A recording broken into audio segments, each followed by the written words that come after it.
காலை ஒளி. எழுதியவர் திருமதி டோரா எட்வின். ஒரு போர் வீரனைப் போல, ஒரு விளையாட்டு வீரனைப் போல எல்லாவற்றிலும் ஒரு கட்டுப்பாடான வாழ்க்கை முறையை அமைத்துக்கொள்.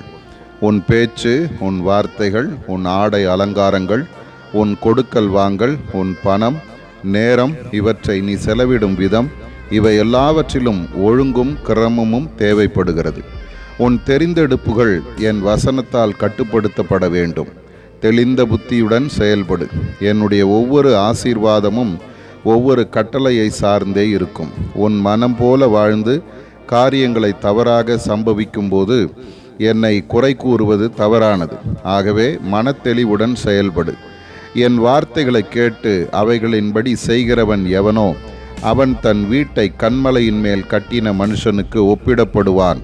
பெருமழை சொரிந்து பெருவெள்ளம் வந்து காற்று அடித்து அதன் மேல் மோதின போது அது விழவில்லை.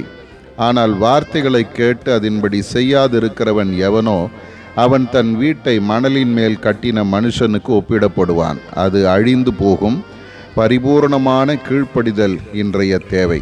ஆதார வசனம்: நீ வார்த்தையிலும் நடக்கையிலும் அன்பிலும் ஆவியிலும் விசுவாசத்திலும் கற்பிலும் விசுவாசிகளுக்கு மாதிரியாயிரு. 1 தீமோத்தேயு 4:12.